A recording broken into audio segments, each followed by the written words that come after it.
பிதாவாகிய கடவுளிடமிருந்தும் குமாரனாகிய இயேசு கிறிஸ்துவிடமிருந்தும் நம் அனைவருக்கும் கிருபையும் சமாதானமும் உண்டாவதாக.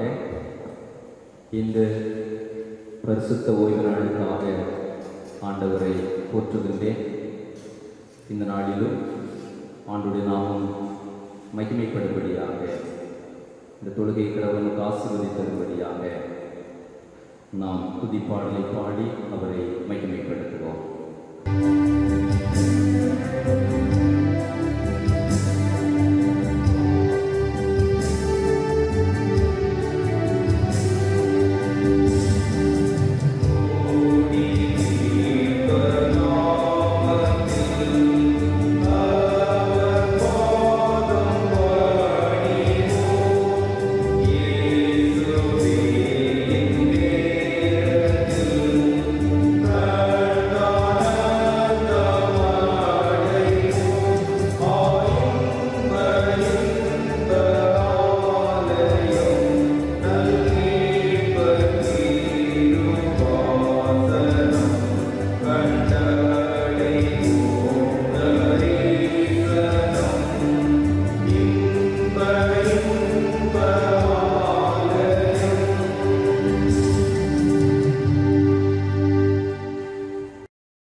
பூமியின் குடிகளே, எல்லோரும் கர்த்தரை கம்பீரமாய் பாடுங்கள். மகிழ்ச்சியோடே கர்த்தருக்கு ஆராதனை செய்து ஆனந்த சத்தத்தோடு அவர் சன்னதி முன் வாருங்கள். கர்த்தரே தேவன் என்று அறியுங்கள். நாம் அல்ல, அவரே நம்மை உண்டாக்கினார். நாம் அவர் ஜனங்களும் அவர் மேய்ச்சலின் ஆடுகளுமாயிருக்கிறோம். அவர் வாசல்களில் துதியோடும் அவர் பிரகாரங்களில் புகழ்ச்சியோடும் பிரவேசித்து அவரை துதித்து அவருடைய நாமத்தை ஸ்தோத்திரியுங்கள். கர்த்தர் நல்லவர், அவருடைய கிருபை என்றென்றைக்கும் அவருடைய உண்மை தலைமுறை தலைமுறைக்கும் உள்ளது. கர்த்தர் நல்லவர், அவருடைய கிருபை என்றென்றைக்கும் அவருடைய உண்மை தலைமுறை தலைமுறைக்கும் உள்ளது. ஜெபம் செய்வோமாக. துதிகளின் மத்தியில் வாசம் செய்கின்ற எங்கள் அன்பு கடவுளே, கிருபை நிறைந்த இந்த ஓய்வு நாளுக்காக உமக்கு நாங்கள் நன்றிகளையும் ஸ்தோத்திரங்களையும் செலுத்துகின்றோம். கடந்த ஒரு வார காலம் முழுவதும் ஆண்டவர்களை கண்மணி போல் பாதுகாத்தீர், பராமரித்தீர், வழி நடத்தினீர். நன்றி நிறைந்த உள்ளத்தோடு உண்மை துதிக்கிறோம், ஸ்தோத்திரிக்கிறோம், ஸ்தோத்திரிக்கிறோம், ஸ்தோத்திரிக்கிறோம். நாங்கள் மீண்டும் ஒரு ஓய்வு நாளை தந்து ஆண்டவரே, எங்கள் தேசத்தில் இருக்கிற இந்த சமூக விலகலின் காரணமாக நாங்கள் ஆங்காங்கிருந்து இந்த தொழுகையில் பங்கு பெறுகின்ற போது ஆண்டுடைய கிருபையின் கரம் ஒவ்வொரு மக்களோடும் கூட இருக்க வேண்டும் என்று சொல்கிறோம். சிறப்பாய் நம்முடைய ஆலயத்திலே கூடி தொழுது கொண்டிருக்கிற ஒரு பிள்ளைகளையும் ஆண்டவரே நீர் ஆசீர்வதியும். இந்த தொழுகையில் இடம்பெற இருக்கிற எல்லா நிகழ்வுகளையும் எங்களுக்கு ஆசீர்வதித்தார். உம்மை புகழ்ந்து பாடவும், உம் வார்த்தைகளை படித்து தியானித்து உம்முடைய வழிகாட்டுதலை பெற்றுக்கொள்ளவும், ஆண்டவரே உடைய சமூகத்தில் எங்கள் விண்ணப்பங்களை நாங்கள் வைத்து உம்மிடத்திலிருந்து நிறைவான ஆசீர்வாதங்களை பெற்றுக்கொள்ளவும் இத்தொழுகையை பயனுள்ளதாய் அமைந்ததை அருள் செய்ய ஆண்டவர் தாமே மகிமையடைவீராக, அனைவரையும் ஆசீர்வதிப்பீராக. துதி கனமை அனைத்து முக்கிய செலுத்துகிறோம். மீட்பராக கிறிஸ்துவின் வழியாய் கேட்கின்றோம். ஜெபம் ஏற்றுக்கொள்ளும் அன்பு நிறைந்த பரம தந்தையே, ஆமென். ஞான பாடலில் 14வது ஞான பாடலை இணைந்து பாடி ஆண்டவரை போற்றுவோம். ஞான பாடலில் 14. என் நெஞ்சமே நீ மோட்சத்தை விரும்பி தேடி கர்த்தரை வணக்கத்துடனே என தொடங்கும் ஞான பாடல் 14 இணைந்து பாடி இறைவனை போற்றுவோம்.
சங்கீதத்தை முறையாக படித்தோம்.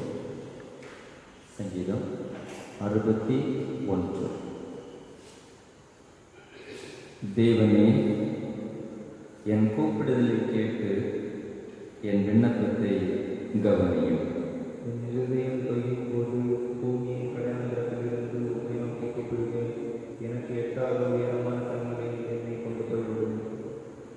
நீர் எனக்கு அடைக்கலமும் சத்ருவுக்கு எதிரே பலத்த துருகமாயிருந்தேன். நான் உம்முடைய கூடாரத்தில் சதா காலமும் தங்குவேன். உமது செட்டைகளை மறைவிலே வைத்து கொண்டேன். தேவனே, நீரின் பொருத்தனைகளை கேட்டீர். உமது நாமத்திற்கு பயப்படுகிறவர்களின் சுதந்திரத்தை எனக்கு தந்தீர். ராஜாவின் நாட்களை கூட்டுவீர். அவர் வருஷங்கள் தலைமுறையாக இருக்கும். அவர் தேவனுக்கு முன்பாக என்றென்றைக்கும் நிலைத்திருப்பார். தயையும் உண்மையும் அவரை காக்க கட்டளையிடும். இப்படியே தினமும் என் பொருத்தனைகளை நான் செலுத்தும்படியாக உமது நாமத்தை என்றைக்கும் கீர்த்தனம் பண்ணுவேன்.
கிறிஸ்துவில் அன்புமிக்கோரே, ஆங்காங்கிருந்து தொழுகையில் நாம் கொண்டு சேர்ந்தாலும் ஆண்டவர் அவரை ஆராதிக்கிற இடங்களில் எல்லாம் வந்து நம்மை ஆசீர்வதிக்கிறவர் என்று திருமலை தெளிவுபடுத்துகின்றது. நாம் அந்த தொழுகையில் பங்கு சேர்க்கின்ற போது நம்முடைய குறைவுகளை அறிக்கை செய்வதும் அவரிடத்திலிருந்து இரக்கத்தை பெற்றுக்கொள்வதும் மேலானது. வேதம் சொல்கிறது, நமக்கு பாவம் இல்லை என்போமானால் நம்மை நாம் வஞ்சிக்கிறவர்களாக இருப்போம். சத்தியம் நூல்கிறார்கள். நம்முடைய பாவங்களை நாம் மறைக்கையிட்டால் பாவங்களை நமக்கு மன்னித்து எல்லா அநியாயத்தையும் நீக்கி நம்மை சுத்திகரிப்பதற்கு கடவுள் உண்மையும் நீதியும் உள்ளவராக இருக்கிறார் என்று நம்முடைய சமூகத்திலே முழங்கால் படியிட்டு நாம் நம்முடைய குறைவுகளை அறிக்கை செய்வோம். ஜெபம் செய்வோமாக. கிறிஸ்துவில் அன்புமிக்கோரே, இந்த நாளிலும் பல நிலைகளில் நாம் அவரை ஆராதிக்க கடவுள் நமக்கு கிருபை செய்திருக்கிறார். அவரை மகிமைப்படுத்துகிற எல்லா இடத்திலும் உங்களுக்கு ஆசீர்வதிப்பேன் என்று சொன்னவர். 2-3 பேர் ஒரு மனதோடு கூடி வரும் இடத்தில் இருக்கிறேன் என்று சொன்னவர். நிச்சயம் ஒருவரை தனி மனிதராக, குடும்பமாக நாம் எந்த இடத்தில் கூடி இந்த தொழுகையில் வந்து சேர்ந்தாலும் நம்மோடு கூட அவர் இருக்கிறார் என்பது உணர்கிறலாம். அவருடைய பாதத்தில் நம்மை தாழ்த்தி அர்ப்பணிப்போம். கடந்த இந்த பாதையிலே அறிந்தும் அறியாதும் செய்த பாவங்களை ஆண்டு சுமத்தில் நாம் அறிக்கை செய்கின்ற போது அவர் நமக்கு பாவ மன்னிப்பை தர வல்லமை உள்ளவராக இருக்கின்றார். அவர் ஒருவரையும் புறம்பை தள்ளாத பரிசுத்தர். அதை உணர்கிறதா? நாம் என்ன தவறுகளை செய்திருந்தாலும் மனத்தாழ்மையோடு ஆண்டவரிடத்தில் சொல்லுவோம். ஆண்டவரை என்னை மன்னியும் என்று சொல்லி கூட்டு தொழுகைகள் மறுக்கப்பட்டிருக்கிற இந்த காலங்களிலே நாம் குடும்பமாக ஆண்டவரை ஆராதிப்பதில் குறைப்பட்டிருக்கின்றோமா? ஆண்டவரை தேடுவதில் நாம் குறைப்பட்டிருக்கின்றால் ஆண்டவர்கள் மன்னிப்பை கேட்கிறோம். இந்த தனி ஜெபங்கள் இந்த தனி தியானங்கள் ஆண்டவர் விரும்புகிற அளவுக்கு அமைந்ததா, இல்லை ஏதோ கடமைக்காக மட்டும் அதை நாம் செய்கின்றோமா? சமூக விலகிலே கிடைக்கிற நாட்களிலும் நாம் ஆண்டவரோடு உள்ள உறவிலே நிலைத்திருக்க ஆண்டவர் நம்மை அழைக்கின்றார். ஆண்டவரை விட்டு தூரம் போன நாம் அவரிடத்தில் மன்னிப்பை கேட்பது எத்தனை மேலானது!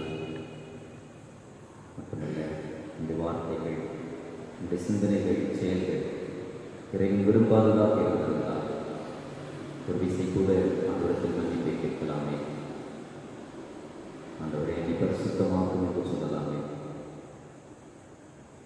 பக்தன் ஒரு வழிப்படியாக பாடல் வரிகளை அமைத்திருக்கிறார். நான் பாவிதான், ஆனாலும் நீர் மாசத்து ரத்தம் சிந்தினீர், வாயென்று என்னை அழைத்தேன், என் மீட்பரே இதோ வந்தேன் வந்தேன் என்று சொன்னேன். அந்த கவிகளையே நாம் இந்த பாவ அறிக்கைக்கு துணையாக நம்முடைய உள்ளத்தை உடைத்து அன்று சமூகத்திலே நம்மை அர்ப்பணிப்பதற்கு ஏதுவாக இருக்கிற இடங்களில் இருந்து கொண்டு பாடி அவனுடைய சமூகத்திலே நம்மை ஒப்படைப்போமா?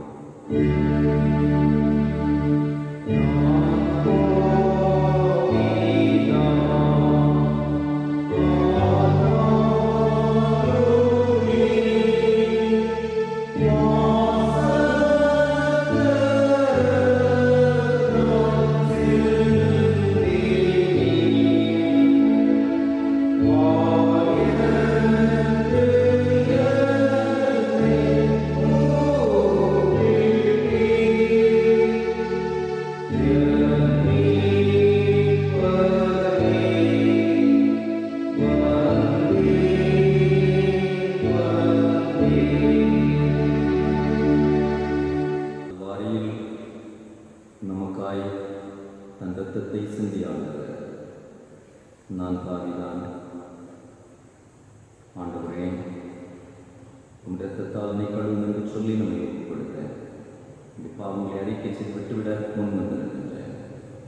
நம் அனைவருடைய பாவங்களை மன்னித்து பாவ மன்னிப்பின் நிச்சயத்தையும் தூய ஆவியானுடைய தேர்தல்களையும் தந்து நம்மை தூய வழியில் தொடர்ந்து வழி நடத்துவாராக. ஆமென். கிறிஸ்துவ அன்பளித்தோரே, ஆண்டவரிடத்திலிருந்து இரக்கத்தை பெற்றோர், ஆண்டவர் செய்த நன்மைகளுக்காய் நாம் நன்றி செலுத்துவதும் நம்முடைய கடனாகும்.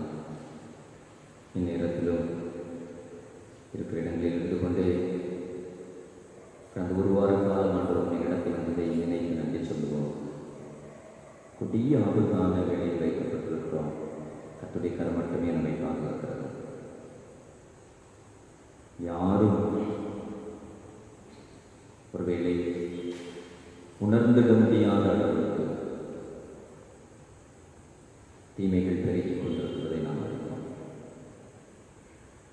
ஆண்டவருடைய பாதுகாப்பை நினைத்து நன்றி செலுத்துவோம். ஆங்காங்கு இருந்து கொண்டு நாம் ஆராதிப்பதற்கு ஆண்டவருக்கு அந்த வாய்ப்புகளை நன்றி சொல்லுவோம். திருச்சபைக்காக, அந்த திருச்சபையின் குடும்பங்களுக்காக நன்றி சொல்லுவோம். நம்ம ஒவ்வொருடைய குடும்பங்களுக்காக நன்றி சொல்லுவோம். ஒருவேளை நாளை முதல் இன்னும் இந்த வருடத்திலே தளர்வுகளை நாம் கற்றுக்கொண்டு பணிகளுக்கு செல்வதற்கும் கடமைகளை செய்வதற்கும் வாய்ப்புகள் உண்டு என்று சொல்லி அறிய முடிகிறது. நம்புவோம், விரைவிலே தொழுகையிலும் பங்கு சேர்வதற்கு ஆண்டவர் வாய்ப்பை தருவார் என்று. ஆண்டவர் நாளுக்கு நாள் தந்து வருகிற வாய்ப்புகளுக்காக நன்றி சொல்வோம். ஒருபுறம் முன்னை காட்டிலும் அதிகமாய் வியாதியினுடைய தாக்கம் இருந்தாலும் மக்கள் இயல்பு வாழ்க்கைக்கு திரும்புவதற்கு வாய்ப்புகள் கொடுக்கப்படுகிறதை நினைத்து நன்றி சொல்லுவோம். இந்த வாய்ப்புகள் தரப்படுகின்ற போது யாரும் பாதிக்கப்படாதபடி கடவுள் பாதுகாக்க வல்லவராக இருக்கிறார். அதற்காக நன்றி சொல்லுவோம். மட்டுமல்ல, இந்த குறைவுகளை அறிக்கை செய்த ஒரு மன்னித்தாரே நாம் நன்றி சொல்ல வேண்டாமா? ஆண்டவர் செய்த எல்லா நன்மைகளையும் நினைத்து ஆண்டவரே நமக்கு நன்றி நன்றி நன்றி என்று சொல்லி நாம் உள்ளத்தினால திறந்து சொல்லுவோமா? ஆண்டவரே உமக்கு நன்றி நன்றி நன்றி. ஆண்டவரே புதித்து நன்றி செலுத்திய நாம் அவர் கற்றுத்தந்த ஜெபத்தையும் யாவரும் சேர்ந்து ஏறெடுப்போம். பரமண்டலங்களில் இருக்கிற எங்கள் பிதாவே, உம்முடைய நாமம் பரிசுத்தப்படுவதாக, உம்முடைய ராஜ்யம் வருவதாக, சித்தம் பரமண்டலத்திலே செய்யப்படுவது போல பூமியிலேயும் செய்யப்படுவதாக. அன்றன்றுள்ள எங்கள் அப்பத்தை எங்களுக்கு இந்த காலம் எங்களுக்கு விரோதமாய் குற்றம் செய்கிறவர்களுக்கு நாங்கள் மன்னிக்கிறது போல எங்கள் குற்றங்களை எங்களுக்கு மன்னியும். எங்களை சோதனைக்குள் பிரவேசித்துக் கொள்ளாமல் தீமையை முயற்சித்துக் கொள்ளும்.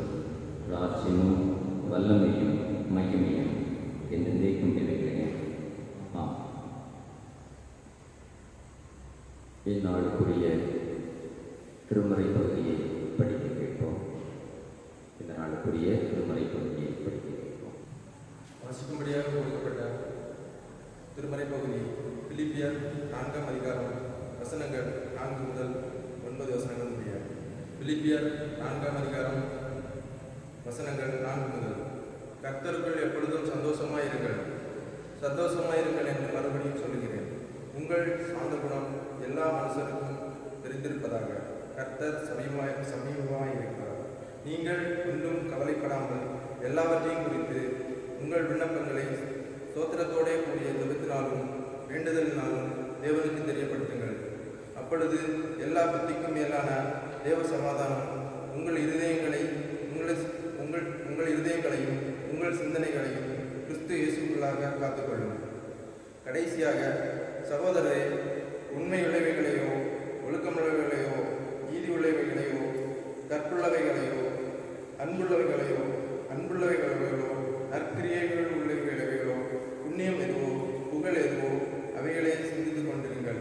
நீங்கள் என்னிடத்தில் கற்றும் அடைந்தும் கேட்டும் கண்டும் இருக்கிறவைகளோ அவைகளையே செய்யுங்கள். அப்பொழுது சமாதானத்தின் தேவன் புகழெடுப்பார். வசிக்கும்படியாக கொடுக்கப்பட்ட திருமறை பகுதி வாசித்தார்கள். இறைவார்த்தையை கேட்பதற்கு முன்பாக நாம் இணைந்து சோபன கீதம் பாடுவோம். சுவிசேஷம் என்னை சொல்லி கொண்டாடுவோம் என்னும் 408வது கீர்த்தனையை பாடியாண்டவரை மகிமைப்படுத்துவோம். 408வது கீர்த்தனை.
கிருபை நிறைந்த கர்த்தாவே, உமது கிருபையால் ஒரு பரிசுத்த ஓய்வு நாளை கூட நாங்கள் கண்டிட அருள் செய்தீர். ஆண்டவரே, இந்த நாளிலும் ஆங்காங்கிருந்து உங்களை தொழுது கொள்ளுகின்ற உங்கள் பிள்ளைகளோடு உம் வார்த்தையை இந்த காணொளி வழியாக தொடர்படுத்துகின்ற போது தேவரீர் அந்த இடங்களிலே செயலாற்ற வேண்டும் என்று சொல்லிக்கிறோம். செவிமடுக்கின்ற ஒரு பிள்ளைகள் ஒவ்வொருவரையும் ஆண்டவர் சந்திப்பீராக, ஆசீர்வதிப்பீராக. பேசும் அடிமையும் சிறுவை நிலையிலே மறைத்து நீர் வெளிப்படும் அனைவரோடு நீர் துணையிருந்து ஆசீர்வதியும். கிறிஸ்து வழியாக கேட்கின்றோம் சுபங்கேலும் அன்பின் பிதாவே, ஆமென். கர்த்தருடைய பரிசுத்த நாமம் மகிமையடைவதாக. இந்த நாளிலும் உங்களோடு இந்த காணொளி வழியாக இறைவாழ்க்கையை தொடர்புபடுத்த இறைவன் தந்த மேலான கிருபைக்காக இறைவனை போற்றுகின்றேன்.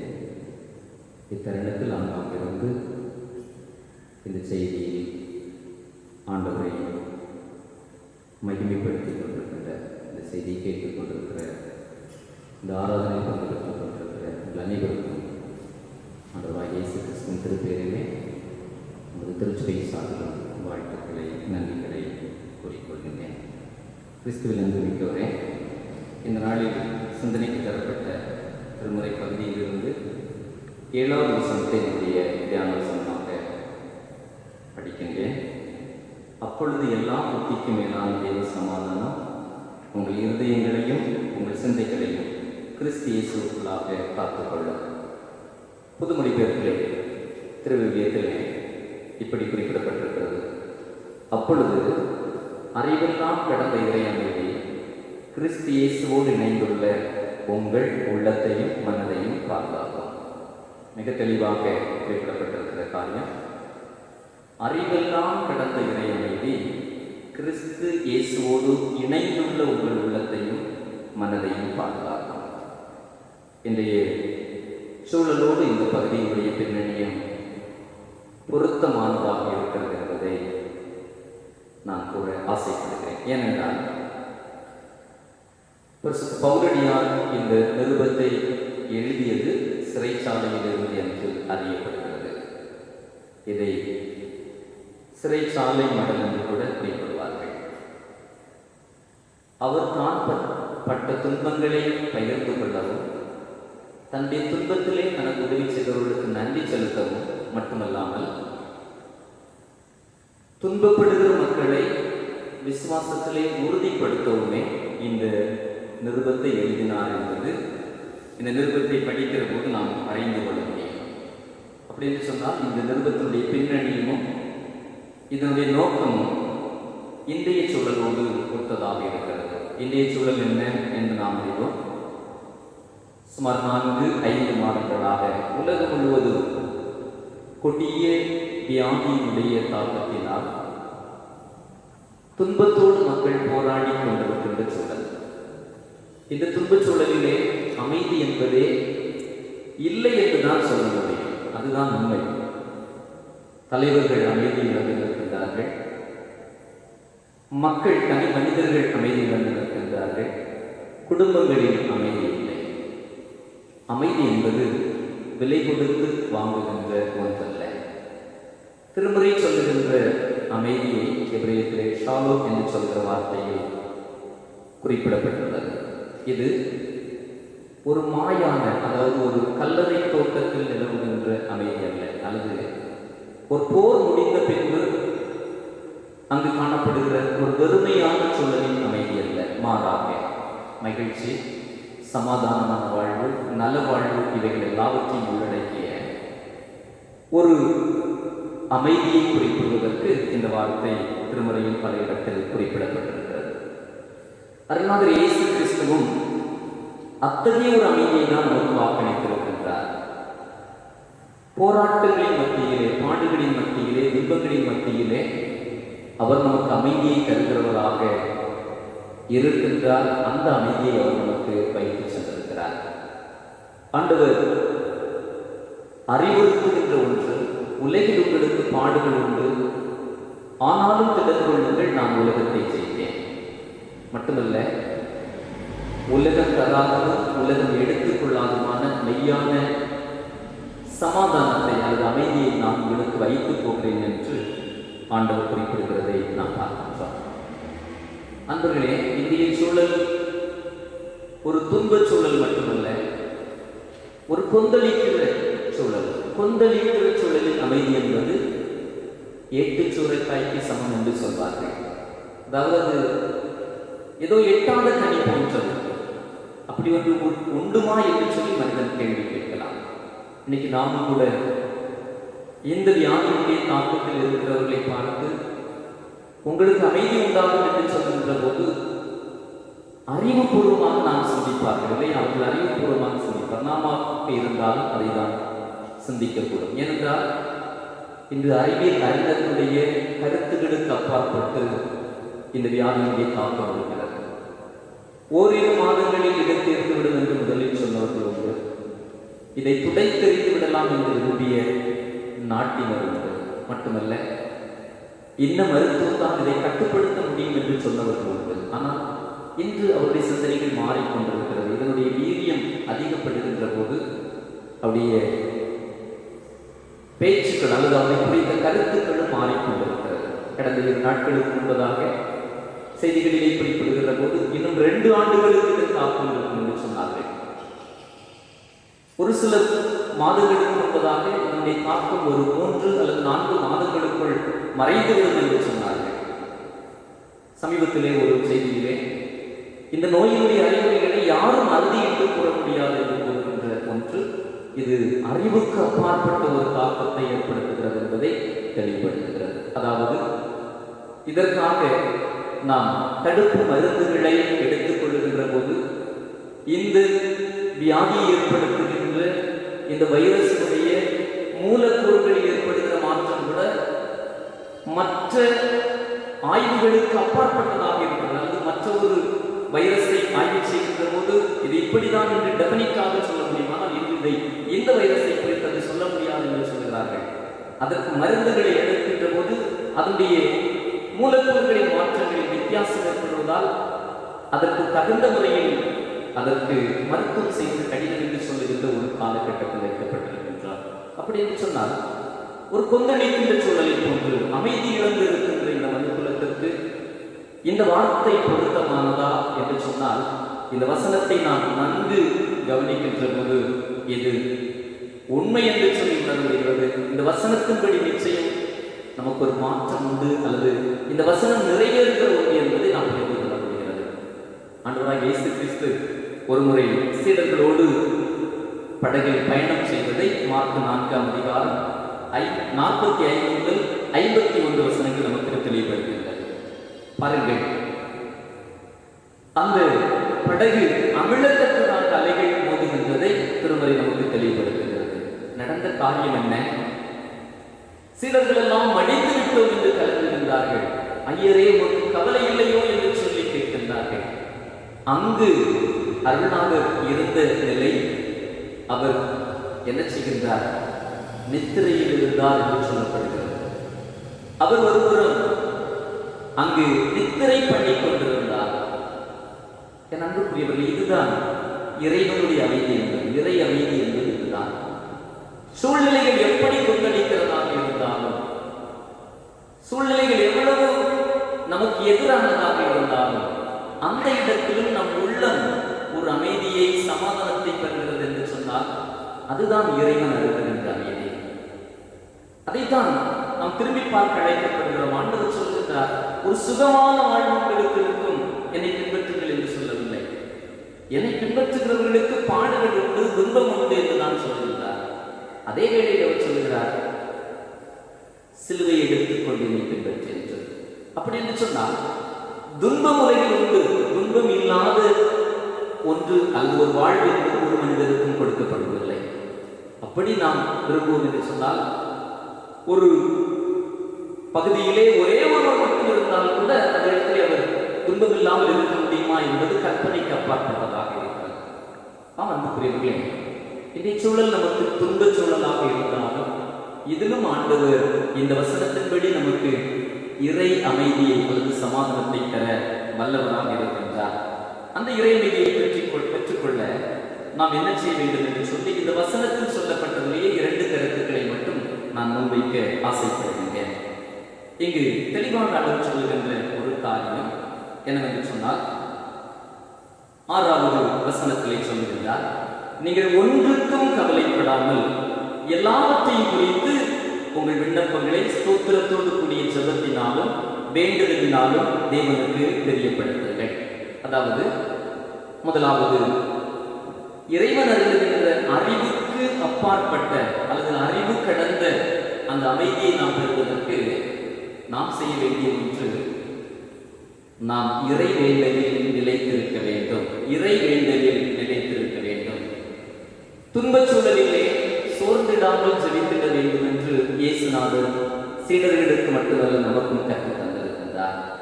நீங்கள் சோதனைக்குட்படாதபடிக்கு விழித்திருந்து ஜெபியுங்கள் என்று சொல்வது ஆண்டவருடைய அருள்வாக்காக இருக்கின்றது.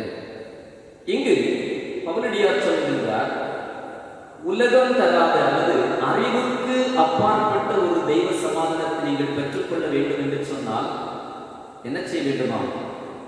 ஆண்டவருடைய பாதம் அமர்ந்து உங்களுடைய விண்ணப்பங்களை எல்லாம் ஸ்தோத்திரத்தோடு அவருக்கு தெரியப்படுத்துங்கள் என்று குறிப்பிடுகிறதை நாம் பார்க்கின்றோம்.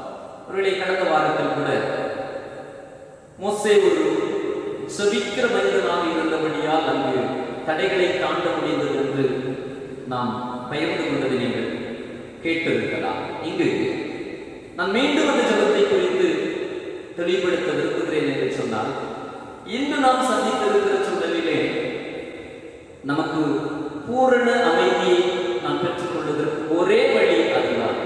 ஒருவேளை இந்த வியாதி நம்மை தாக்காதபடிக்கு விலகி இருப்பது, தனித்திருப்பது, இந்த வியாதியிலிருந்து பாதுகாக்க ஒரே வழி என்று சொல்லி நமக்கு அறிவுரைகள் தரப்பட்டாலும் இதிலிருந்து முழுமையான ஒரு விடுதலையை இந்த துன்பச் சூழலிலும் இறைவன் தருகிற ஒரு நிறைவான அமைதியான உள்ளத்தை பெற்றுக் கொள்வதற்கு ஒரே வழி ஜெபம் மட்டுமே தான். இந்த ஜெபத்தை குறித்து பல காரியங்கள் திருமுறையில் சொல்லப்பட்டிருக்கிறதை நாம் பார்க்கின்றோம். குறிப்பாக பல நேரங்களிலே நம்முடைய ஜெபங்கள் ஒரு குறுகிய வட்டமுடையதாக அமைந்துள்ளது. நான், எனக்கு, என்னோடு வாழ்பவர்களுக்கு அல்லது என் குடும்பம் என்று சொல்கிற ஒரு குறுகிய வட்டத்திற்குள்ளாய் நின்று விடுகிறதை நாம் பார்க்கின்றோம். அன்பர்களே, ஒரு முழுமையான இறை அமைதியை நாம் பெற்றிட நம்முடைய ஜெபங்கள் இன்னமும் விரிவடைய அல்லது இன்னமும் நாம் ஜெபத்திலே வளர ஆண்டவர் நம்மை அழைக்கின்றார். இன்று நான் அதைதான் ஒரு மன்றாட்டு வீரர்களாய் நாம் மாறுவதற்காக இறைவன் தருகின்ற அமைதியை நாமும் இந்த சமூகமும் பெற்றுக்கொள்ள முடியும். இந்த திருச்சபை நாடில் தலையங்கமாய் கொடுத்தது கூட அருட்பணி என்பது ஆண்டவரின் அமைதியை பகிர்வது என்பதுதான். ஆம், அந்த அமைதியை உலகம் பெற்றுக் கொள்வதற்கு நாம் திறப்புரை நிற்கின்ற போது அதுவும் ஒரு அருட்பணியாக உலகம் அமைதியை பெற்றுக்கொள்ள முடியும் என்பதில் எந்த சந்தேகம் இல்லை. ஜெபிக்கவில்லை என்று சொன்னால் என்ன என்று சொல்லி நாம் கேட்கலாம். வேதம் சொல்லுகிறது, நானும் நீங்களும் மற்றவருக்காக ஜெபிக்கவில்லை என்று சொன்னால் அது கூட நமக்கு பாவமாக எண்ணப்படும் என்று சொன்னேன். ஒருபோது கூட நாம் அதை சிந்தித்திருக்க மாட்டோம். நான் ஜெபிக்கவில்லை என்றால் எனக்கு ஆசீர்வாதம் இல்லை, நான் ஜெபித்தால் எனக்கு ஆசீர்வாதம் என்று சொல்கிறேன்.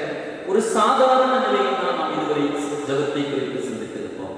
எனக்கு தேவையில்லைதான் நான் ஜெபிக்க வேண்டும் என்று சொல்லி அதை கடந்த திருமுறை தருகின்ற ஒரு அழைப்பு, நாம் ஜெபிக்க தவறுவது கூட மற்றவர்களுக்காக அல்லது துன்பச் சூழல்களில் இருந்து ஒரு விடுதலைக்காக ஜெபிக்க தவறுவது கூட பாவமாக எண்ணப்படுமா? குறிப்பாக திருமுறை வசனத்தை நான் சொல்ல ஆசைப்படுகிறேன். 1 சாமுவேல் 12ஆம் அதிகாரம் 23ஆம் வசனத்தை பார்க்கின்ற போது, நானும் உங்களுக்காக விண்ணப்பம் செய்யாதிருப்பேனாகில் கர்த்தருக்கு விரோதமாய் பாவம் செய்கிறவனாய் இருப்பேன், அது எனக்கு தூரமாய் இருப்பதாக. தான் முதல் பெயர் சபா வரையிலும் உள்ள பகுதிக்கு சிறந்த ஒரு தீர்க்கன் என்று அறியப்பட்டவர் தான் சாமுவேல். பொருத்தனையின் புத்திரனாக கர்த்தரிடத்தில் இவனை கேட்டேன் என்று சொல்லி சின்ன பருவத்திலேயே ஆலயத்தில் கொண்டுவிடப்பட்ட சாமுவேல் சொன்ன வார்த்தை தான், இஸ்ரவேல் மக்களின் நெருக்கத்திலே அவர்களுக்காக நான் ஜெபிக்காதிருந்தால் அது எனக்கு பாவம் என்று அவர் சொல்லுகின்றதை நாம் பார்க்கின்றோம். என்றாவது நாம் சிந்தித்திருப்போமா? அழிந்து கொண்டிருக்கிற என் ஜனங்கள் மீட்கப்படுவதற்காய் நான் ஜெபிக்கவில்லை என்றால் எனக்கு பாவம். உலகில் நடக்கின்ற தீமைகள் மாறுவதற்காய் நான் ஜெபிக்கவில்லை என்று சொன்னால் அது எனக்கு பாவம் என்று சொல்லி நாம் என்றாவது சிந்தித்திருப்போமா? என் அன்புக்குரியவர்களே, இந்த காலத்தில் இந்த கொடிய கொள்ளை நோயை குறித்து பல சிந்தனைகள் உலகோரிடையே உண்டு. இயற்கை ஆர்வலர்கள் சொல்லுகிறார்கள், இயற்கை மனிதன் எடுத்தபடியால் அழித்தபடியால் இயற்கை தன்னைத்தானே சீரமைத்துக் கொள்வதற்காக இந்த கொடிய வியாதி வந்தது என்று சொல்லுகின்ற இயற்கையாக ஆர்வலர்கள் உண்டு. குறிப்பாக பல நாட்கள் பல விதங்களிலே ஊரடங்குகளும் பணிமுடக்கங்களும் செய்யப்பட்ட போது இயற்கையின் முன்னிலைக்கு அது மாறியிருக்கிறது என்று பல சான்றுகளை அவர்கள் குறிப்பிடுவதை பார்க்கின்றோம். மட்டுமல்ல, தேவ வல்லுநர்கள் அல்லது ஆண்டோடைய பிள்ளைகள் பலர் சொல்லுகின்ற போது உலகில் கொடிய பாவங்கள் பெறுகிறபடியால் ஆண்டவருடைய தண்டனை என்று சொல்லுகிறவர்கள் உண்டு. இறையரசின் வருகையை குறித்து பல ஆய்வுகளை செய்கிறவர்கள் அல்லது திருமறை தியானங்களை செய்கின்றவர்கள் கர்த்தரின் வருகை வெகு சீக்கிரம், எனவே அதற்கு முன்பதாக நிறைவேற வேண்டிய ஒரு அடையாளம் அல்லது ஒரு காரியம் தான் ஆண்டவர் சொன்ன வார்த்தை நிறைவேறுதலான கொள்ளை நோய் என்று சொல்லுகிறவர்கள். இப்படி பல காரியங்களை சொல்லலாம். இந்த வார்த்தையை தியானிக்கின்ற போது என்னுள்ளாக எழுந்த ஒரு காரியத்தை நான் உங்களோடு பகிர்ந்து கொள்ள ஆசைப்படுகின்றேன். ஒருவேளை இறைவனே ஒரு தண்டனையாக வைத்திருந்தால் கூட அவருடைய சமூகத்திலே நாம் மண்டியிடுகின்ற போது மன்றாடுகின்ற இறைவனை மாற்ற முடியும். அதுதான் என்னுடைய நம்பிக்கையாக, திருமறை தருகின்ற நம்பிக்கையாக, அவருடைய வார்த்தை நமக்கு தருகின்ற நம்பிக்கையாக இருக்கிறது. ஏன் இதை சொல்கிறேன் என்று சொன்னால், எசேக்கியேலின் புத்தகம் 22ஆம் அதிகாரம் 30வது வசனத்திலே ஆண்டவர் சொல்லுகின்ற ஒரு காரியத்தை நாம் அங்கு காண முடியும். நாம் தேசத்தை அழிக்காதபடிக்கு திறப்பிலே நிற்கவும் சுவரை அடைக்கத்தக்கதாக ஒரு மனிதனை தேடினேன், ஒருவரையும் காணேன். என் அன்பு தேவனுடைய ஜனமே, தெளிவாக சொல்கிறார், நான் தேசத்தை அழிக்காதபடிக்கு திறப்பிலே நிற்க, இந்த சுவரை அடைப்பதற்கு அல்லது இந்த அழிவின் சுவரை அடைப்பதற்கு திறப்பிலே நிற்பதற்கு ஒருவரை தேடினேன், ஒருவரையும் காணேன் என்று சொன்னேன். ஒருவேளை தேவ கோபாக்கனையாயிருந்தால் கூட ஜனங்கள் ஆண்டவர் சமூகத்திலே மண்டியிடுகின்ற போது, மன்றாடுகின்ற போது, ஆண்டவரை நோக்கி வேண்டுதல் செய்கின்ற போது, ஏன் பவுலடியார் சொன்ன வார்த்தையின்படியே நீங்கள் ஒன்றுக்கும் கவலைப்படாமல் எல்லாவற்றையும் குறித்து உங்கள் விண்ணப்பங்களை ஸ்தோத்திரத்தோடு தேவனுக்கு தெரியப்படுத்துங்கள் என்று சொன்ன இதை வார்த்தைப்படி ஆண்டவருடைய சமூகத்திலே நாம் செல்கின்ற போது கர்த்தர் பெரிய காரியங்களை செய்வார் என்பதில் எந்த சந்தேகமும் இல்லை. யாத்திரையாகமம் 32ஆம் அதிகாரத்திலே இதற்கு ஒப்பான தேவ கோபாக்கினை குறித்து ஒரு நிகழ்ச்சியை நாம் படிக்கிறோம் அல்லவா? ஆண்டவர் மோசேயோடு சொல்லுகிறார், நான் இந்த ஜனங்களை கொண்டு போடுகிறேன் அல்லது அழித்து விடுகிறேன், நீ என்னை விட்டு விடு என்று சொல்லி நடந்த காரியம் என்ன? மோசே திறப்பிலே நின்று ஆண்டவரை நோக்கி மன்றாடினார். ஆண்டவரே, இந்த ஜனங்களை நீர் அழிக்க கூடாது என்று சொல்லி மன்றாடினார். கர்த்தருடைய ஜெபத்தை கேட்டார் என்றுதானே வேதம் சொல்லுகிறது. அதை தான் சங்கீதக்காரர் சங்கீதம் 106:23 இப்படி சொல்கிறார், ஆகையால் அவர்களை நாசம் பண்ணுவேன் என்றார். அப்பொழுது அவரால் தெரிந்து கொள்ளப்பட்ட மோசே அவர்களை அவர் அழிக்காதபடிக்கு அவருடைய உக்கிரகத்தை மாற்றும் பொருட்டு அவருக்கு முன்பாக திறப்பின் வாயிடுவேன் என்றார். என் அன்பு தேவ ஜனமே, இந்த வார்த்தையை எந்த நிலையில் நீங்கள் கேட்டுக் கொண்டிருந்தாலும் இந்த கொடிய சூழல்கள் மாறுவதற்கு இறைவனின் சமூகத்தில் நானும் நீங்கள் விழ வேண்டியது, இறைவனின் சமூகத்தில் நம்மை அர்ப்பணித்து திறப்பிலே நின்று மன்றாட வேண்டியது நம்முடைய கடன் என்று உணர்கின்றோமா? சற்று நாம் சிந்தித்து பார்க்க அழைக்கப்படுகின்றோம். 1 தீமோத்தேயு 2ஆம் அதிகாரத்திலே இதை குறித்து பவுலடியாரே சொல்லுகிறார், நான் பிரதானமாய் சொல்லுகிற புத்தி என்னவெனில், எல்லா மனுஷருக்காகவும் விண்ணப்பங்களையும் ஜெபங்களையும் வேண்டுதல்களையும் ஸ்தோத்திரங்களையும் பண்ண வேண்டும். நாம் எல்லா பக்தியோடும் நல்லொழுக்கத்தோடும் கலகம் இல்லாமல் அமைதல் உள்ள ஜீவனம் பண்ணும்படிக்கு ராஜாக்களுக்காகவும் அதிகாரமுள்ள யாவருக்காகவும் அப்படியே செய்ய வேண்டும். என் அன்புக்குரியவர்களே, எல்லாருக்காக எல்லாருக்காக, எல்லாவற்றுக்காக நாம் ஜெபிக்க வேண்டியது நம்முடைய கடன் என்று திருமுறை திரும்ப திரும்ப நமக்கு ஆலோசனை தருகிறதை நாம் பார்க்கின்றோம். மட்டுமல்ல, 2 நாளாகவும் 7ஆம் அதிகாரம் 13, 14 வசனங்களிலே படிக்கின்ற போது, நாம் மழையில்லாதபடிக்கு வானத்தை அடைத்து, அல்லது தேசத்தை அழிக்க வெட்டுக்கிளிகளுக்கு கட்டளையிட்டு, அல்லது என் ஜனத்திற்கு கொள்ளை நோயை அனுப்பும் போது, என் நாமம் தரிக்கப்பட்ட என் ஜனங்கள் தங்களை தாழ்த்தி ஜெபம் பண்ணி என் முகத்தை தேடி தங்கள் கொல்லாத வழிகளை விட்டு திரும்பினார், அப்பொழுது பரலோகத்தில் இருக்கிற நான் கேட்டு அவர்கள் பாவத்தை மன்னித்து அவர்கள் தேசத்திற்கு விஷயமத்தை கொடுப்பேன். ஏன் இந்த வார்த்தை இப்படியே எழுத்து வடிவிலேயே நாம் எடுத்து இதை பின்பற்றக்கூடாது? நான் தேசத்தை கொள்ளை நோயினால் அழிக்க முன்வருகின்றேன், அல்லது என் ஜனத்திற்குள்ளே கொள்ளை நோயை அனுப்புகின்ற போதும் என் நாமம் தரிக்கப்பட்ட ஜனங்கள் தங்களை தாழ்த்தி என் முகத்தை பார்த்து தங்களுடைய பொல்லாத வழிகளை விட்டுவிட்டு என்னை நோக்கி கூப்பிடுவார்களானால் நான் சேமத்தை கொடுப்பேன் என்று சொன்னாரே. ஆண்டவர் ஒருபோதும் வாக்கு மாறாதவர், ஒருபோதும் அவர் பொய்யுரையாத தேவன் என்பதை திட்டமாய் உணர்கின்றனர். முதலாவது நாம் ஆண்டவர் சமூகத்திலே நம்மை அர்ப்பணித்து திறப்பிலேன் என்று மன்றாட ஆண்டவர் நம்மை அழைக்கின்றார். நாம் செதிக்க தவறுவது கூட பாவம் என்று ஆண்டுடைய வசனம் நம்மை எச்சரிக்கின்றது. ஆண்டவர் இந்த நாளிலே நாம் ஆங்காங்கிருந்து வாசித்த வசனங்கள் ஒவ்வொரு வழியாகும் திறப்பிலேன் என்று மன்றாடுவதால் தேவனுடைய கோபத்தினையை மாற்றலாம் என்று சொல்லி கட்டளையிடுகின்ற போது ஏன் இன்னும் தாமதம் நமக்குள்ளே? என் அன்புக்குரியவர்களே, செபம் தேசத்திற்கு மட்டுமல்ல சேமத்தை தரும். நாம் செபிக்கின்ற போது குடும்பத்திற்கு சேமம் உண்டாகும், நலம் உண்டாகும், சமாதானம் உண்டாகும், நம் உள்ளத்திற்கு சமாதானம் உண்டாகும். நம் உள்ளத்தை அவர் சமூகத்திலே உடைத்து ஊற்றி செபித்து பாருங்கள், நிச்சயம் சமாதானத்தை பெற்றுக் கொள்ளலாம். ஒரு ஸ்திரீயானவள் ஆண்டுடைய சமூகத்திலே கலக்கத்தோடு செபித்ததை 1 சாமுவேல் புத்தகம் 1ஆம் அதிகாரம் வெளிப்படுத்துகிறது அல்லவா? வேதம் சொல்கிறது, அந்த ஜெபத்திற்கு பின்பதாக அவள் துக்க முகமாய் இருக்கவில்லை என்று. அப்படி என்று சொன்னால் அவளுக்கு சமாதானம் கிடைக்கும். அவள் அமைதியற்றவளாய் ஆண்டவரிடத்தில் மன்றாடினாள். அவளுடைய நிந்தனை நீக்கப்பட்டது. அதன் பின்பு அவள் துக்கமாய் இருக்கவில்லை. என்னை கேட்கின்ற அன்புக்குரியவர்களே, உலகின் சூழல்கள் கொந்தளிக்கிற சூழலாய் இருக்கலாம், ஆழி பேரலை போன்று துன்பம் வைசொண்டு வந்திருக்கலாம். இந்த துன்பத்தின் மத்தியிலும் ஆண்டவருடைய அருளை நாம் பெற்றுக்கொள்ள முடியும், அல்லது நாம் சமாதானத்தை ஆண்டவர் தருகிற இறை அமைதியை நாம் பெற்றுக்கொள்ள முடியும் என்பதில் எந்த சந்தேகம் இல்லை.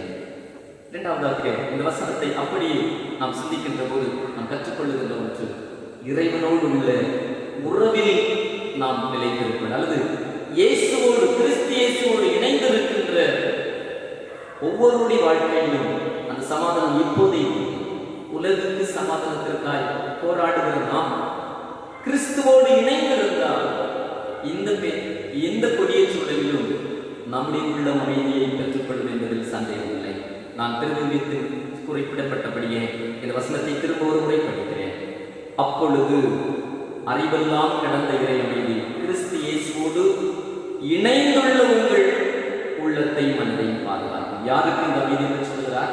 கிறிஸ்து இயேசுவோடு இணைந்துள்ள என் அன்புக்குரியவர்களே, இறைவனோடு இணைந்து வாழ்கின்ற வாழ்வை குறித்து பல காரியங்கள் நமக்கு திருமறையில் சொல்லப்பட்டிருக்கிறது. நான் 2 காரியங்களை சுட்டிக்காட்டி நிறைவு செய்ய ஆசைப்படுகிறேன். இது நாம் கிறிஸ்துவோடு இணைந்து இருக்கின்றோமா, இல்லை உலகத்தோடு இணைந்து இருக்கின்றோமா? கிறிஸ்துவோடு இணைந்து இருக்கின்றோமா, இல்லை சாத்தானோடு இணைந்து இருக்கின்றோமா? கிறிஸ்துவோடு இணைந்து இருக்கின்றோமா, இல்லை பாவத்தோடு இணைந்து இருக்கின்றோமா? சற்று சிந்தித்து பார்ப்போம். என்னை வியக்க வைத்த ஒரு நிகழ்வு இந்த கொடிய துன்பத்திலே நம் நாட்டில் நடந்த ஒரு நிகழ்ச்சி. நீங்கள் அனைவரும் செய்தித்தாளில் படித்திருப்பீர்கள். பல நாட்களாக ஊரடங்கு நீடித்துக் கொண்டிருக்கிறது. அரசு அவமானமாகிய வருமானத்திற்காக மதுபான கடைகள் திறந்த போது நடந்த நிகழ்ச்சி. பல மைல் தொலைவிற்கு சமூக இடைவெளியை கடைபிடித்து நின்று போதைப் பொருட்களை வாங்குவதற்கு மக்கள் அலைமோதிய நிகழ்ச்சி. உண்மையிலே இந்த வசனம் அறிவுக்கெல்லாம் கடந்த அமைதி என்று சொல்வது போல சில நேரங்களிலே நிகழ்வுகள் கூட அறிவுக்கெல்லாம் கடந்ததாக இருக்கிறார். ஜீரணிக்க முடியவில்லை. சுமார் 40 நாட்கள் வேலைக்கு செல்ல முடியவில்லை. பல இல்லங்களிலே பட்டது. நடுத்தர குடும்பங்களில் பலர் வாய்விட்டு தன்னுடைய கஷ்டங்களை வெளியே சொல்லி எங்களுக்கு யாராவது உதவி செய்து கேட்கிற உதவி குரல்களை சமூக ஊடகங்களிலே கேட்கின்றோம். ஆனால் திறந்த அந்த பெருங்கூட்ட மக்கள் யார்? இவர்கள் எல்லாரும் கிறிஸ்துவை அறியாதவர்களா? இல்லை, வேதனை அதுதான். இதில் ஒரு குறிப்பிட்ட விடுகாட்டினர் கிறிஸ்துவின் சரீரத்தில் இரத்தத்தில் பங்கு பெற்றவர் என்பது அவலநிலை. கிறிஸ்துவை அறிந்தவர்கள் என்பது அவலநிலை. கிறிஸ்துவோடு இணைந்து வாழ வேண்டியவர்கள் என்பது அவலநிலை. இது நம்முடைய அறிவுக்கு அப்பாற்பட்டதாக இருக்கிறது. அதாவது துன்பத்திலும் மனிதன் மீண்டும் பாவத்திற்குள்ளாய் விழுகின்ற அனுபவம் நம்மை வியக்க வைக்கின்ற வியப்பை நமக்கு தருகிறதாக இருக்கிறது. இந்த சூழலில் ஆண்டவர் நம்மை பார்க்க அழைக்கின்றார். என்னோடு இணைந்திருக்கிறவர்களுக்கு எந்த துன்பம் வந்தாலும் அவர்களுக்கு உள்ளம் அமைதியை தருவது, அவருடைய உள்ளம் அமைதியை தருவது என்று சொல்லி ஆண்டவர் அதற்கு உவமையாக சொல்கின்ற போது யோவான் 15ஆம் அதிகாரத்திலே 9-7 வசனங்களை சொல்கிறார். ஒரு அழகான உண்மை, கொடியோடு இணைந்திருக்கின்ற ஒரு வாழ்வு, திராட்சை செடியோடு இணைந்திருக்கின்ற ஒரு வாழ்வு. நீங்கள் என்னிலும் என் வார்த்தைகள் உங்களிலும் நிலைத்திருந்தால் நீங்கள் மிகுந்த கனிகளை கொடுப்பீர்கள் என்று குறிப்பிடுவதை பார்க்க மட்டுமல்ல, 7ஆம் வசனத்திலே நீங்கள் என்னிலும் என் வார்த்தைகள் உங்களில் நிலைத்திருந்தால் நீங்கள் கேட்டுக்கொள்வது அது உங்களுக்கு கொடுக்கப்படும். கிறிஸ்துவில் இணைந்திருப்பவர்களுக்கு அவர்கள் வேண்டிக் கொள்ளுகிறவைகள் அவர்களுக்கு கொடுக்கப்படும் என்றல்லவா திருமறை சொல்கிறது. அவருடைய இதை சொல்லுகின்ற போது கிறிஸ்துவில் இணைந்திருக்கிற அனுபவத்தை இன்னொரு ஒப்புமையோடு சொல்லுகிறார். கலாத்தியர் 2ஆம் அதிகாரம் 20ஆம் வசனத்திலே கிறிஸ்துவோடு கூட சிலுவையில் அறையப்பட்டேன், ஆயினும் பிழைத்திருக்கிறேன், இனி நான் அல்ல கிறிஸ்துவே என்னில் பிழைத்திருக்கிறார். என் அன்புக்குரியவர்களே, ஒரு செடியோடு அதனுடைய கொடிகள் அதனுடைய கிளைகள் இணைந்திருப்பதும் ஒரு நெருக்கமான உறவை வெளிப்படுத்துகிறது. அல்லது ஒரு பிரிக்க முடியாத ஒன்று. அதை விட்டு அதை பிரித்து விட்டால் அது இறந்து விடுகிறது, அந்த கிளை இறைந்து விடுகிறது. சிலுவையில் அறையப்பட்ட ஒரு நிகழ்வு என்பதும் ஒரு மரத்தோடு ஒரு மனிதன் இணைக்கப்படுகின்ற அல்லது பிணைக்கப்படுகின்ற இங்கு பிரிந்து நிற்கிற அனுபவத்தை அல்ல, இணைந்து நிற்கின்ற ஒன்றாகின்ற ஒரு அனுபவத்தை ஆண்டவர் வெளிப்படுத்துகிறதை நாம் பார்க்கின்றோம். நம்முடைய முன்னாள் மாடரேட்டர் ஞானதாசன் அவர்கள் ஒரு பாடல் எழுதியிருக்கிறதிலே அழகாக சொல்கிறார். நான் உன்னுள்ளும் நீர் என்னுள்ளும் ஆயுருப்போமே, வானும் பூமும் வாசமுடன் இசைத்திடலாமே என்று சொல்லி எவ்வளவு அருமையான வார்த்தைகள் இல்லையா? ஆண்டவரே, நான் உன்னோடும் நீர் என்னோடும் இணைந்திருக்க வேண்டும், அதன் வழியாய் வாசம் வீச வேண்டும் நான் என்று சொல்லி. என் அன்புக்குரியவர்களே, கிறிஸ்துவோடு இணைந்திருக்கின்ற வாழ்வு என்பது நமக்கு அமைதியை தருகின்ற வாழ்வாக இருக்கின்றது. அமைதியை நாடி என்று நாம் எங்கும் ஓட வேண்டியதில்லை. எளிய 2 காரியத்தை பவுலடியார் இந்த பிலிப்பியர் நிருபத்திலே தெளிவாய் சொல்லுகிறார். இந்த வசனம் தொடங்குகிறது அப்பொழுது என்று சொல்லி தொடங்குகிறது. அப்படி என்று சொன்னால் ஏதோ ஒரு காரியத்தை முன் சொல்லிவிட்டு சொல்கிறார். நாம் எதையோ ஒன்று செய்தால் என்ன செய்யப்படுகிறது? நமக்கு தெய்வ சமாதானம் கிடைக்கிறது, தெய்வ அமைதி, இறை அமைதி கிடைக்கிறது. அதற்கு சொல்லுகின்ற ஒரு அழகாக சொல்கிறார். நாம் இறை வேண்டலில் நிலைத்திருக்கின்ற போது நமக்கு அமைதி உண்டு. நம் மூலமாய் உலகிற்கு அமைதி உண்டாகும், அமைதியின் தூதுவர்களாய் நாம் மாற முடியும். அதுபோல நாம் என்ன செய்கிறோம்? கிறிஸ்துவோடு இணைந்திருக்கின்ற போது எந்த நமக்கு இடர்கள் இருந்தாலும் அல்லது உலகத்தில் எந்த பாடுகள் துன்பங்கள் இருந்தாலும் நம்முடைய உள்ளம் அமைதியாக இருக்கும். அதை தான் மார்க்கு நற்செய்தி நூலிலே அருள்நாதர் சீடர்களோடு கடலில் பயணம் செய்த நிகழ்வு நமக்கு தெளிவுபடுத்துகிறது. கடல் கொந்தளித்தது, படகு அவிழத்தக்கதாக அலைகள் மூடியது, சீடர்கள் எல்லாம் கலங்கினார்கள். கிறிஸ்துவோ அங்கு அமைதியாக நித்திரை செய்திருந்தார். துன்பச் சூழலிலும் அந்த அமைதி நிலையை வெளிப்படுத்தி, ஏன் நீங்கள் கலங்குகிறீர்கள், ஏன் உங்களுக்கு விசுவாசம் இல்லாமல் போயிற்று என்று சொன்னார்கள். இந்த கொடிய துன்பச் சூழலிலும் நம்மோடு இருந்து நமக்கு அமைதியை தர வல்லம் என்பவர். அவர் தரும் அமைதியை பெற்றுக் கொள்வதற்கு அவரோடு உள்ள உறவிலே நிலைத்திருப்போம், அதாவது அவரோடு இணைந்திருக்கின்ற வாழ்வை பெறுவோம். ஒரு திராட்சை செடியோடு கூடியிருப்பது போல, ஒரு சிலுவையில் அறியப்பட்ட கிறிஸ்துவோடு கூட சிலுவையில் அறியப்பட்டது போன்று ஒன்றித்திருக்கின்ற உலகத்தை விட்டுவிட்டு கிறிஸ்துவோடு கூட இணைந்திருக்கிற வாழ்வை நாம் தொடர்வோம். மட்டுமல்ல, இந்த செய்தி வழியாய் நான் இன்னும் அழுத்தமாய் சொல்ல விரும்புகின்ற ஒன்று, ஆண்டவர் தேசத்தை அழிக்காத நினைக்கேன், அல்லது இந்த கொள்ளை நோயினால் தேசம் அழிந்து போகாத நினைக்கேன். நாம் ஒரு மோசையை போல இன்னும் அதிகமாக இருக்கக்கூடாது. நாம் ஜெபிக்கிற போது நம் உள்ளத்திற்கு சமாதானம் உண்டு, நம் குடும்பத்திற்கு சமாதானம் உண்டு, நம்முடைய தேசத்திற்கு சமாதானம் உண்டு. உலகம் தராத, உலகம் எடுத்துக்கொள்ளாத மெய்யான சமாதானத்தை உங்களுக்கு வைத்துப் போகிறேன் என்று சொன்னார். இந்த மெய்யான சமாதானத்தை இந்த கொடிய துன்பச் சூழலில் நம் அனைவருக்கும் தந்து நம்மை சமாதானத்தின் பாதையிலே வழிநடத்துவாராக. ஆமென். இணைந்து தந்தை நன்னை இயேசுவே இந்த நேரமே உமக்கு எண்ணும் 378வது பாடலை பாடி நாம் ஜெபித்து இந்த ஆராதனையை நிறைவு செய்வோம். 378வது கீர்த்தனை பாடல், தந்தை நன்னை இயேசுவே இந்த நேரமே.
வாழ்த்துகின்றேன், நன்றிகளை கூறிக்கொள்கின்றேன். இறைவார்த்தையை கேட்டபடி கொடிய துன்ப நாட்களில் வைக்கப்பட்டிருந்தாலும் இறைவனர்களும் அமைதியை பெற்றிட அவரோடு உறவில் நிலைத்திருப்போம்.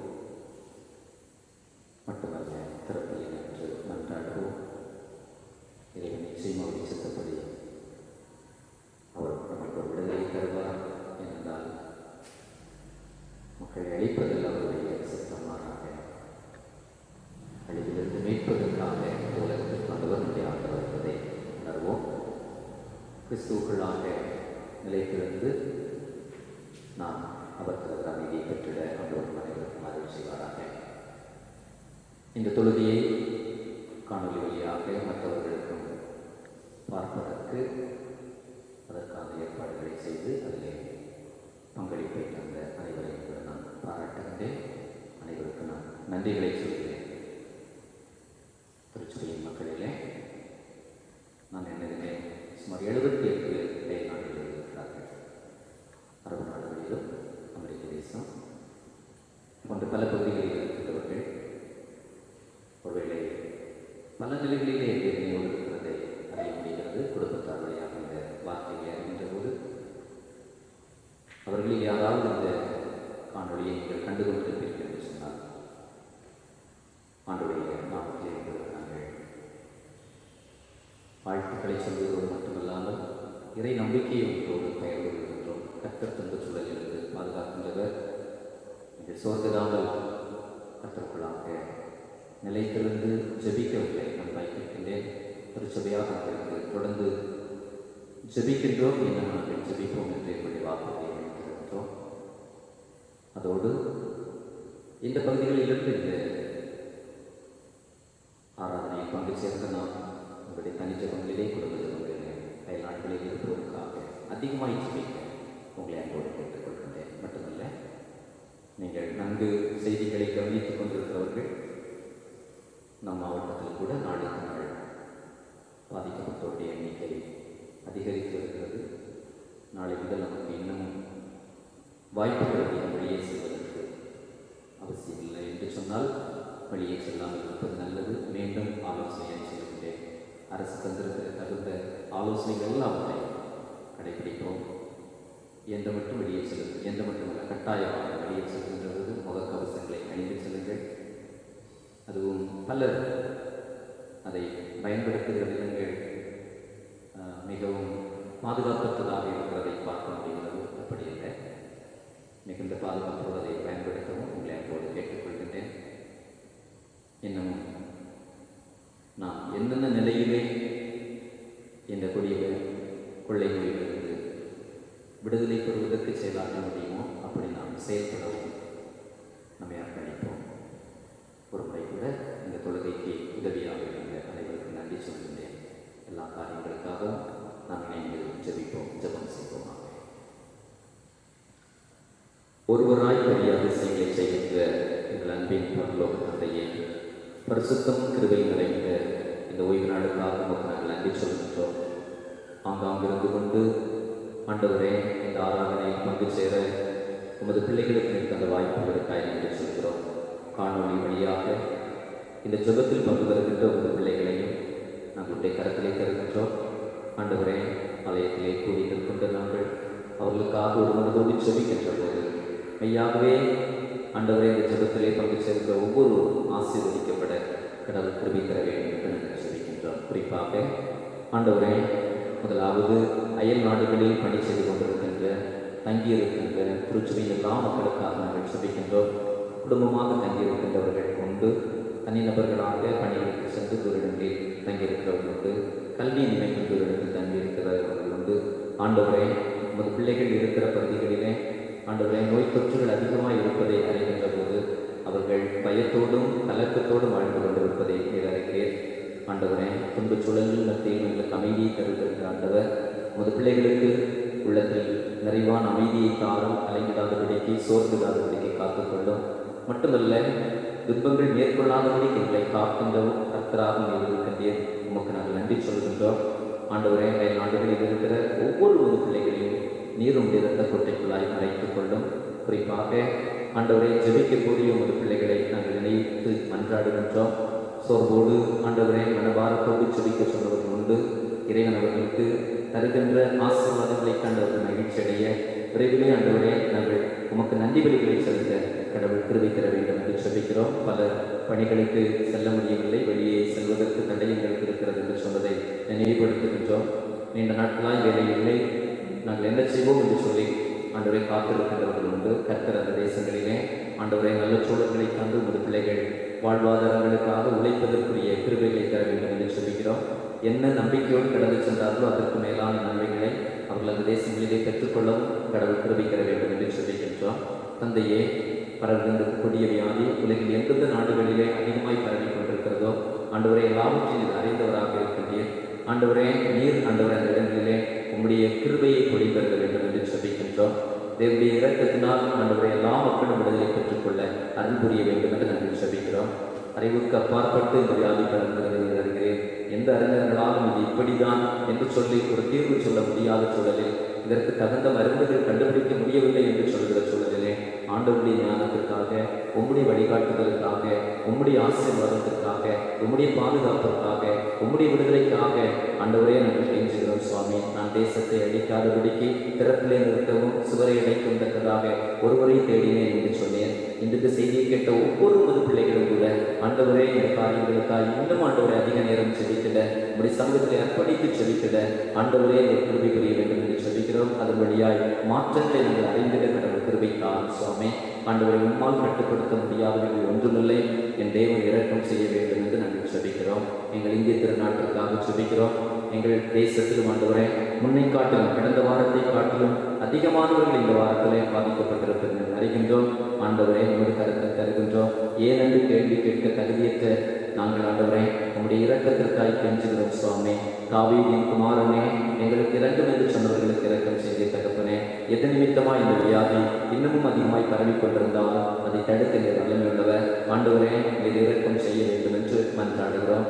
எங்கள் ஆண்டவரை தலைவர்கள் எடுக்கிற எல்லா முயற்சிகளையும் ஆசீர்வதியும் தலைவர்களோடு கரம்பட இருக்கட்டும். தகப்பனே, மட்டுமல்ல நிவாரண உதவிகளையும் ஆண்டவரை செய்வதற்கு திட்டமிடுகின்ற போது எந்த முறையிலே மக்களுக்கு அது ஆண்டவரை பயனுள்ளதாக இருக்குமோ அந்த அளவிலே அவர்கள் ஆண்டவரை அந்த உதவிகளை செய்திட கடவுள் கிருபை தர வேண்டும் என்று ஜெபிக்கின்றோம்.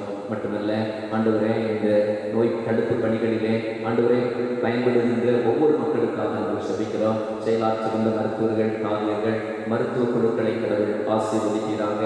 அவர்களையும் ஆண்டவரை தீங்கணுகாதபடிக்கு காத்துக்கொள்ளும். ஆண்டவரே, காவல் பணிகளில் ஈடுபட்டிருக்கின்ற காவலர்களுக்காக, காவல்துறை அதிகாரிகளுக்காக நாங்கள் ஜெபிக்கின்றோம். இறைவன் அவர்களுக்கும் பாதுகாப்பை தந்து அவர்கள் இருக்கிற முயற்சிகள் எல்லா மக்களுக்கும் ஆண்டு உகந்ததாக அமைந்திட கடவுள் கிருபை தர வேண்டும் என்று ஜெபிக்கின்றோம். தூய்மை பணியாளர்களை கடவுள் ஆசீர்வதிக்க வேண்டும் என்று மன்றாடுகின்றோம். எளிய வாழ்கின்ற ஒரு பிள்ளைகளுக்கு தேவையான ஆசீர்வாதங்களை தாரும். உழைக்கின்ற போது அதற்குரிய பலனை பெற்றுக்கொள்ளவும் கடவுள் கிருபை தர வேண்டும் என்று ஜெபிக்கின்றோம். தந்தையே, உமக்கு சித்தமானால் நாளை முதல் எங்கள் தமிழ்நாட்டில் ஆண்டவரை 50% ஆண்டவரை பணியாளர்களோடு அலுவலகங்கள் எல்லாம் இயங்குவதற்கு அனுமதி கொடுக்கப்பட்டிருப்பதை அறிகிறோம். ஆண்டவரே, மக்கள் பாதுகாப்போடு கடந்து சென்று எங்கள் கடமைகளை செய்ய கிருபை தாரும். ஆண்டவரே, மட்டுமல்ல ஆண்டவரே, எந்த ஒரு விதத்திலும் இதனால் ஒரு இந்த நோய் தொற்று சமூகத்திற்காக மாறிவிடாதபடிக்கு எல்லா இடங்களிலும் ஆண்டவருடைய பாதுகாப்பை நிறைவாய் தர நாங்கள் ஜெபிக்கின்றோம். மட்டுமல்ல ஏழை எளிய மக்களுக்காக ஜெபிக்கின்றோம். ஆண்டவரே, உணவு தானியங்களில் சில வகையான உணவு தானியங்கள் மக்களுக்கு ஒரு வேலை கிடைக்கிறது, ஆனால் மீதமுள்ள தேவைகளுக்கு என்ன செய்வோம் என்று கலந்துகின்றவர்கள் உண்டு. ஆண்டவர் தாமே அப்படிப்பட்ட தேவைகளையும் ஒவ்வொரு குடும்பங்களுக்கும் தந்து ஆசீர்வதிக்க நாங்கள் ஜெபிக்கிறோம். மட்டுமல்ல வேலையின்றி இருந்தவர்கள் வேலைகளுக்கு செல்கின்ற போது ஆண்டவரை பாதுகாப்போடு பணிகளை செய்ய தாரும். அனைத்து வேலைகளுக்கு சென்று வந்த ஒரு பிள்ளைகளுக்கு குறைவின்றி வேலைகள் கிடைக்க அருள் தாரும். ஆண்டவரை, உங்களுடைய நாமம் அதன் மூலமாக மகிமைப்பட வேண்டும் என்று ஜெபிக்கின்றோம். இந்த நேரத்திலே எங்கள் திருச்சபைக்காக நாங்கள் மன்றாடுகின்றோம். ஆண்டவரே, எங்கள் திருச்சபையை நீர் ஆசீர்வதிக்க வேண்டும் என்று மன்றாடுகிறோம். உங்களுடைய கிருபை, உங்களுடைய ஆசீர்வாதம் எப்போதும் இந்த ஆலயத்தில் நிறைவாய் தங்க வேண்டும் என்று ஜெபிக்கிறோம். ஆலயத்தில் வந்து தனிமையாக குடும்பமாக ஜெபித்து செல்கிற ஒரு பிள்ளைகளை நினைக்கின்றோம். ஆண்டவரே, நீர் அவர்கள் என்ன வேண்டுதலை இந்த சமூகத்தில் வைத்து மன்றாடினார்களோ மன்றாட்டை கேட்கின்றவரே, விடுதலையை தர வேண்டும் என்று நாங்கள் ஜெபிக்கின்றோம். ஆண்டவருடைய கரம் நமது பிள்ளைகளை தாங்கட்டும். இல்லங்களில் இருந்து கொண்டும் ஜெபித்துக் கொண்டிருக்கிற ஒவ்வொரு மக்களுக்கும் ஆண்டவரே ஏற்ற பலன்களை தர வேண்டும் என்று ஜெபிக்கிறோம். திருச்சபையின் ஆண்டவரே மூப்பர்களுக்காக நாங்கள் ஜெபிக்கிறோம். இந்த நாட்களிலும் பல நிலைகளிலும் இந்த திருப்பணிகளிலே பங்கு பெற கடவுள் தந்த வாய்ப்புகளை எண்ணி பார்க்கின்றோம். இன்னமும் ஆண்டவர் நாங்கள் என்ன செய்ய வேண்டுமோ நீரங்களுக்கு கட்டளையிடுகின்றவைகளை நாங்கள் நிறைவேற்ற ஆண்டவர் கிருபை புரிய வேண்டும் என்று ஜெபிக்கின்றோம். நாம மைமைப்படும்படியாக திருச்சபை வளர்ச்சியிலே தொடர்ந்து ஒவ்வொருவரும் செயல்பட ஆண்டவர் கிருபையை தாரும் சுவாமி. தகப்பனே, இந்த தொழுகையும் கூட ஆண்டவரே பொறுப்பாக செய்வதற்கு ஆண்டவரே அப்பா பின் இருக்கின்ற அந்த ஒவ்வொருவருக்காக நாங்கள் ஜெபிக்கிறோம் ஐயா.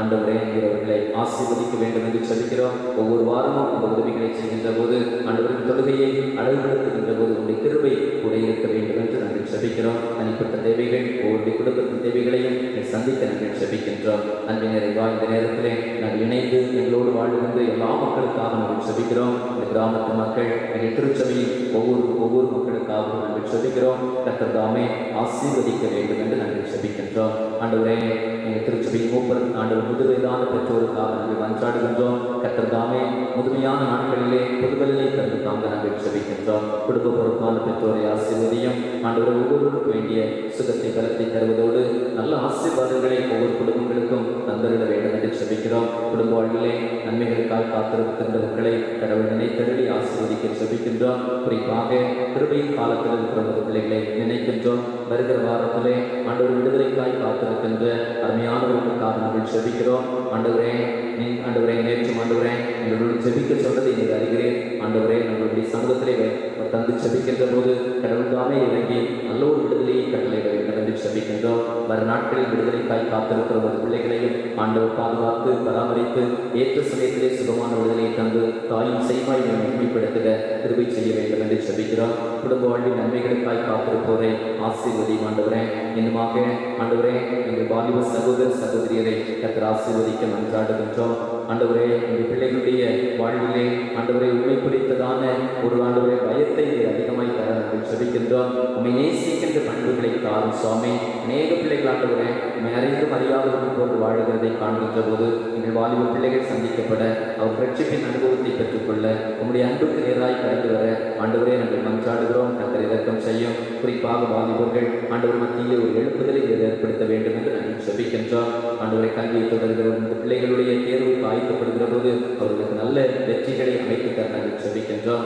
வருகிற 1ஆம் தேதி முதல் தேர்வு எழுத இருக்கிற 10வது பிள்ளைகளுக்காக நாங்கள் ஜெபிக்கிறோம். அவர் நல்லவர்களில் தேர்வு எழுத தெரிவை செய்ய வேண்டும் என்று நாங்கள் ஜெபிக்கின்றோம். எங்கள் சிறு பிள்ளைகளையும் ஆண்டவர் ஆசீர்வதியும். சிறுபிறப்பு தீமைகளுக்கு விலக்கி காத்துக்கொள்ளும். அன்பின் ஆண்டவரே, இல்லைகளில் அநேகர் விலகினத்தோடு இருக்கிறார்கள் ஐயா. நீர் அவர்களை பலப்படுத்த வேண்டும் என்று ஜெபிக்கின்றோம். இந்த ஆண்டவரே ஜெபத்தில் பங்கு சேர்க்கிறவர்களிலும் ஆண்டவரே சரீர வரையினுடையவர்கள் உண்டு.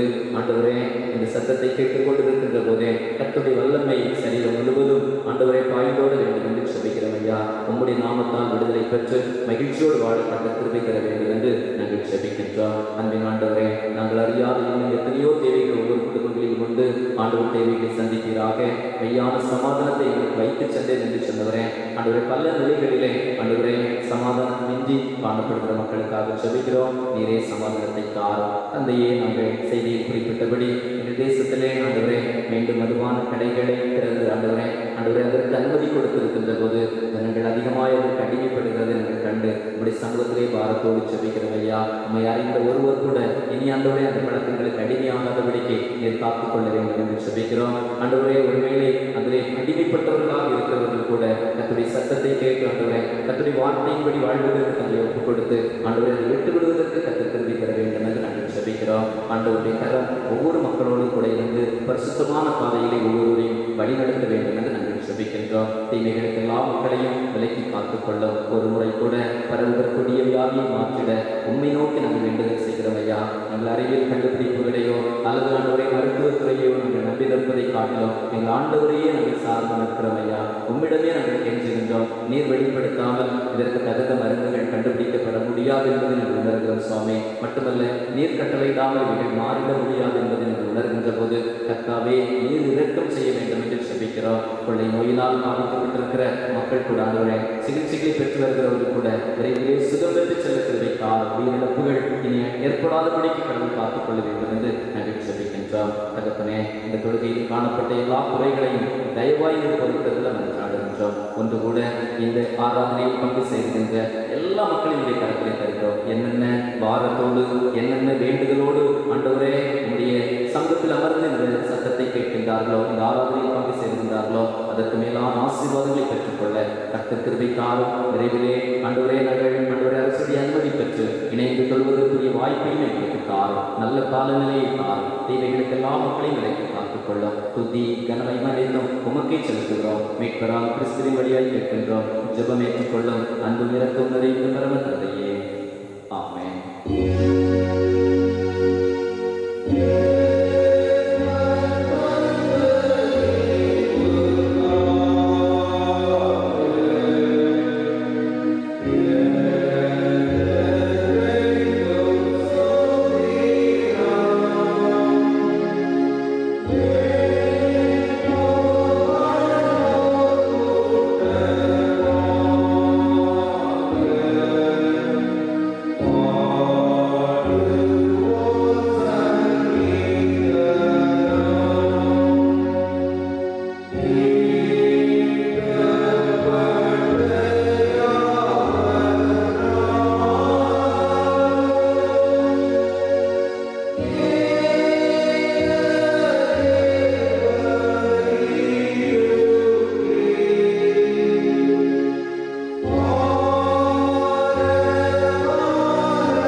கடவுளுடைய அன்பும் தூய ஆவியானுடைய ஐக்கிய சிநேகமும் நம்மனைவரோடும் திருப்பணிகளோடும் உலகனைத்தோடும் இன்றும் இனிவரும் சதா காலங்களிலும் நிறைவாய் தங்கி தெரிவிப்பதாக.